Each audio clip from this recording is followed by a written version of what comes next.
In the assault phase of Operation Overlord, Southampton was the embarkation port for the British and Canadian forces. Two-thirds of the entire British assault force passed through Southampton. These were the UK Force G, which landed on Gold Beach, and Force J, which landed on Juno Beach.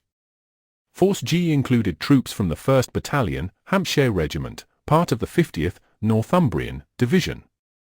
Other British troops left from Portsmouth and ports in Sussex.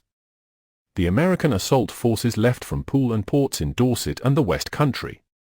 Bad weather delayed the launching of the invasion by one day, but when the forecast for June 6 was reasonable, that day was chosen as D-Day.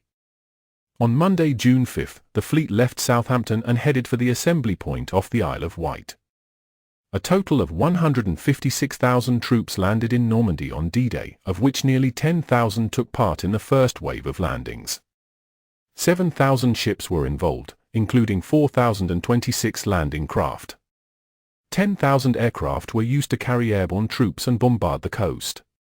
A prayer service was held in the ruins of St. Mary's Church on the evening of D-Day, attended by Mayor Councillor R.J. Stranger. In the weeks and months following D-Day, Southampton became the port of embarkation for troops crossing to France to reinforce the armies there.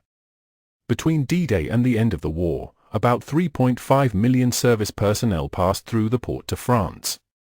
Over 2 million of these were Americans, and convoys of American troops and vehicles became a familiar sight in the town. Military equipment and stores were shipped from the port in the 17 weeks following the invasion. The port handled a cargo tonnage greater than the whole import and export tonnage handled in 1938. In all, 60% of the American troops and equipment shipped from British ports to the continent went from Southampton. Day after day for 14 months, truckload after truckload, column after column of white and colored troops surged through the town and entering Dockland, were lost to sight. It was a poignant scene. Inexpressibly inspiring, it was as inexpressibly sad. Neither among the townspeople nor the troops themselves was there any appearance of levity. There were no flags, no drums, no music.